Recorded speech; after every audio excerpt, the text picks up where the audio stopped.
fim do cerco. Após 20 dias de buscas, Lázaro Barbosa morreu em um confronto com a Polícia Militar de Goiás na manhã desta segunda-feira. Nós vamos ao vivo até Cocalzinho, no entorno do DF, onde está a repórter Mariana Jungmann. Ela tem mais informações para a gente. Mari, muito boa tarde. A Secretaria de Segurança Pública falou agora há pouco sobre o fim dessa parte da história, né, Mari? Boa tarde.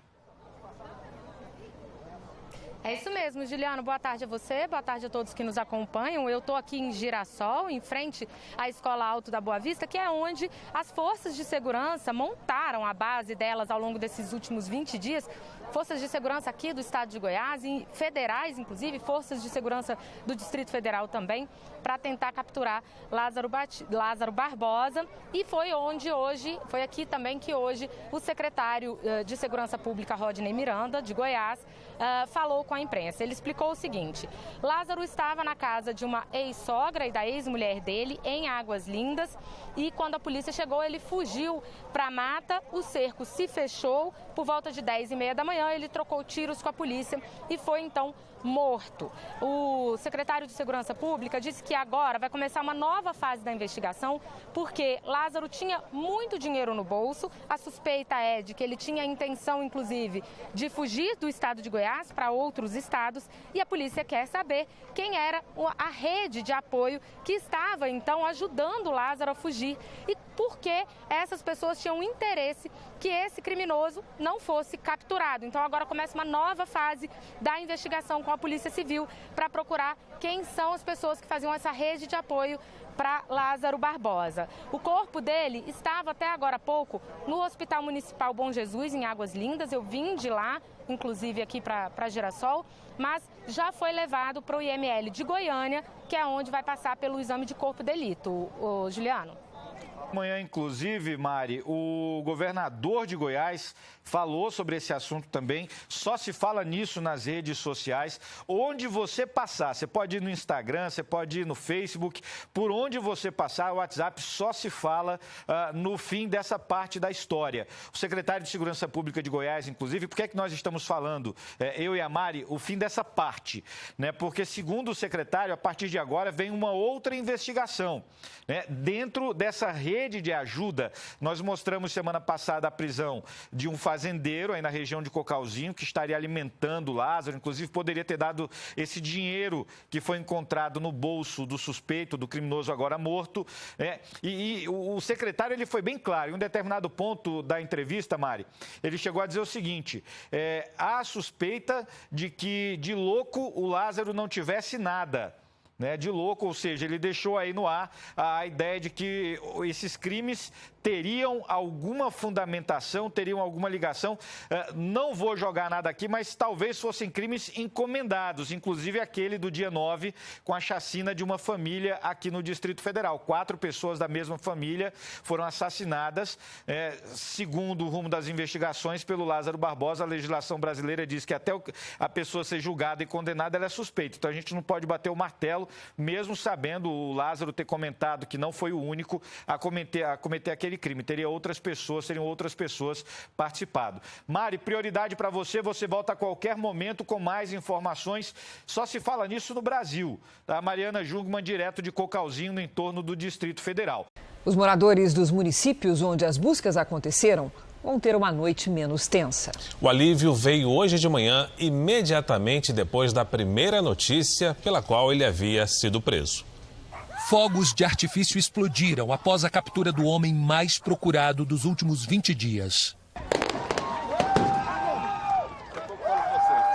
Assim que a notícia da captura de Lázaro foi divulgada, moradores de Cocalzinho, Girassol e também do Distrito Federal pareciam não acreditar na informação. Todo mundo foi para frente da televisão para saber se essa notícia era verdadeira. Com a confirmação, veio a sensação de alívio. Foram dias de tensão, né? Muito medo, porque a gente ficou muito assombrado com isso que aconteceu. Então a gente vivia aqui trancado, encadeado. No QG montado em Girassol, policiais se reuniram no pátio, se abraçaram e falaram palavras de ordem. Foram 20 dias de buscas. Operações especiais! Populares foram até a porta do hospital acompanhar a passagem da viatura que levava o corpo de Lázaro. Nesta avenida, à medida em que os carros da polícia iam passando, moradores e comerciantes agradeciam o fim da caçada.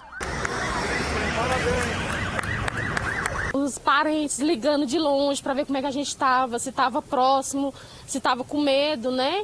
Mas agora, graças a Deus, a gente está bem. Imediatamente depois da confirmação da prisão de Lázaro, moradores da região em que o assassino era procurado comemoravam a notícia. Nossa equipe ouviu uma moradora que diz se sentir mais segura. Ela agradeceu pelo trabalho da polícia e da imprensa. A gente veio aqui para dar o parabéns para cada policial que se arriscou, né? Deixou suas famílias atrás desse homem perigoso e de saber que ele foi pego, né? É uma satisfação para a gente, porque a gente estava com muito medo, né? Vocês estavam vivendo esses dias aqui? Apreensivo, muito apreensivo, porque ele era muito perigoso, invadia as residências e a gente ficou com muito medo, né? De correr perigo. Eu sou mãe, moro aqui há 12 anos e a gente nunca viu uma coisa dessa aqui no município, porque o município é tranquilo. E aí, de repente, essa movimentação, esse homem perigoso, a gente ficou com muito medo dele, né? Agora ele preso é uma sensação de tranquilidade? Exatamente, de total tranquilidade. E eu, meu marido, meus amigos, viemos aqui para dar parabéns para cada policial que esteve aqui, para vocês da imprensa, porque é através de vocês que a gente ficou sabendo o que se passava de fato, entendeu? Eu só tenho gratidão a cada um de vocês e a cada um dos policiais que estiveram. Aqui no 1º Distrito Policial de Águas Lindas de Goiás, que funciona também como uma central de flagrantes aqui da região, aqui vai se concentrar todas as ocorrências a partir de agora em relação ao caso Lázaro. Por exemplo, nós estamos aqui com o pessoal do CPE que esteve ali no Mansões Itamaracá, que é a mesma região da ex-sogra do Lázaro, e eles prenderam um suspeito que, segundo a polícia, conhece o Lázaro e estava portando uma pistola 765, sem documentação, e também a pistola estava sem documentação e ele não tinha ali a autorização também da Justiça para andar armado. Ele está neste momento aqui na delegacia, daqui a pouco deve ser ouvido pelo delegado para saber o que ele estava fazendo com esta arma perto, bem próximo mesmo, da casa da ex-sogra de Lázaro Barbosa. Esse vai ser o questionamento do delegado, que deve ouvi-lo daqui a pouco, mas a princípio a informação que nós temos é que ele está preso neste momento. Então, Loares, para o pessoal de casa entender, né, a Força-Tarefa já deixou a cidade de Águas Lindas de Goiás e agora o serviço de inteligência, tanto da Polícia Militar e também da Polícia Civil, continuam aqui na região. Esse pessoal do CPE, por exemplo, é o pessoal do CPE de Aparecida de Goiânia, que veio dar apoio para a Força-Tarefa durante esses 20 dias de caçada ao Lázaro Barbosa. Eles devem retornar também para Goiânia ainda hoje, mas só depois do desdobramento deste caso que eles trouxeram aqui pra gente agora, que é este homem que estava armado ali no Mansões Itamaracá, mesma região que a ex-sogra do Lázaro Barbosa mora. Inclusive, essa delegacia é a mesma que foi ouvido também o proprietário daquela fazenda de 74 anos e o caseiro dele. Eles foram trazidos também para este local, que deve agora concentrar todas as prisões em relação ao caso do Lázaro, já que o próprio secretário de Segurança Pública já disse que mais pessoas podem estar envolvidas aí, né, nessa caçada que colaboraram com Lázaro Barbosa. Foi enterrado agora há pouco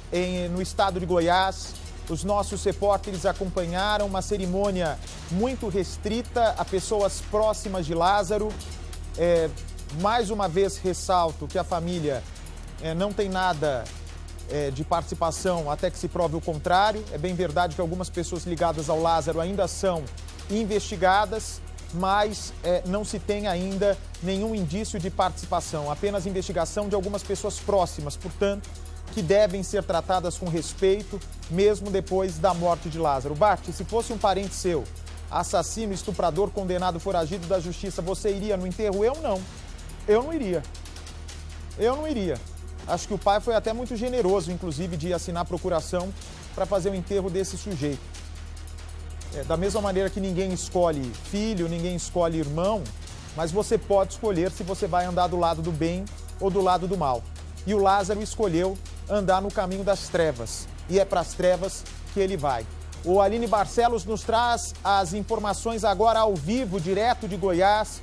os detalhes dessa cerimônia. O país todo combate com a Record, com Percival, com o melhor time de jornalismo da televisão brasileira. Aline Barcelos é a repórter. Fala, Aline. O corpo chegou por volta das 15 horas, né, no cemitério onde foi feito o enterro. Uma cerimônia bastante simples, né, durou cerca de 30 minutos e tinha mais ou menos umas 10 pessoas, né.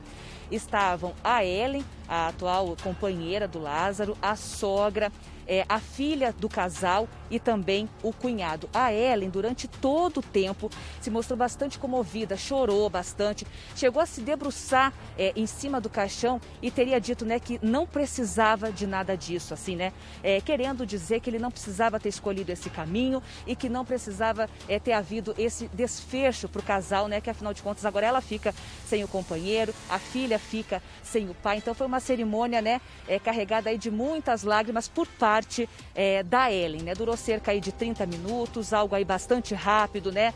Nem os pais do Lázaro, né, foram ao enterro, nem a mãe e nem o próprio pai, né, que a gente já havia conversado com ele anteriormente. Ele chegou a pedir desculpas várias vezes por ter colocado o Lázaro no mundo. Enfim, é uma situação bastante dramática, mas ele foi lá, assinou os documentos, permitiu que esse enterro fosse feito.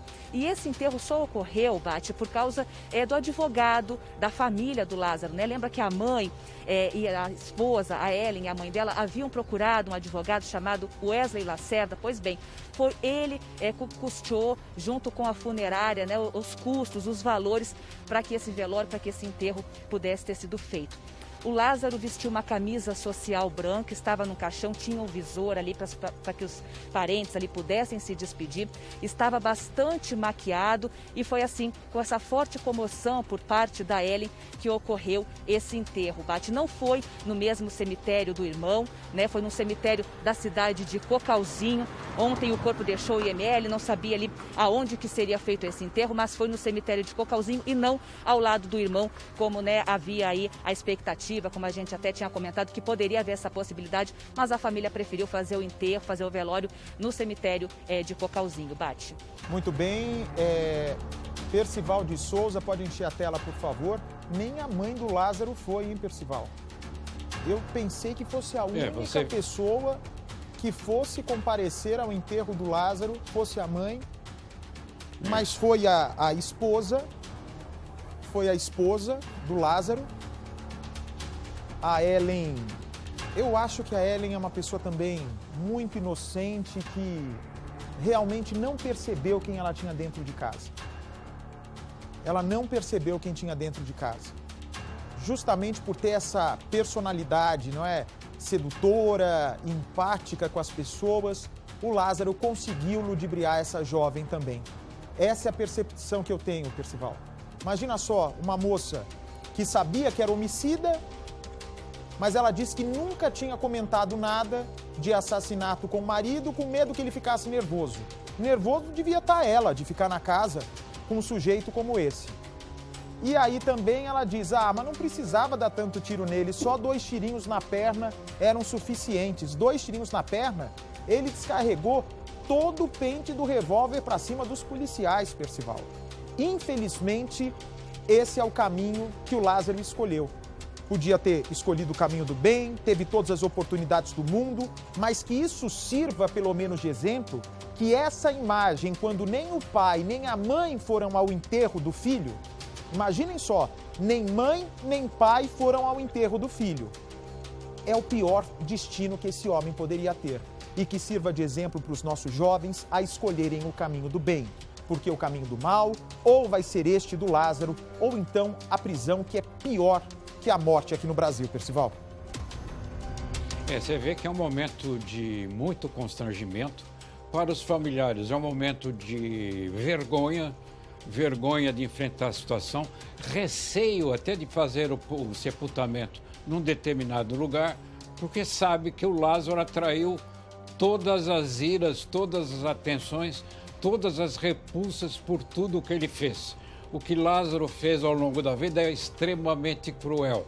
Quer dizer, uma das últimas vítimas, a dona Cleonice, lá em Ceilândia, no Distrito Federal, além de ser despida e levar tiros na nuca, teve uma orelha cortada, uma orelha decepada. Quer dizer, Lázaro era um homem sem piedade.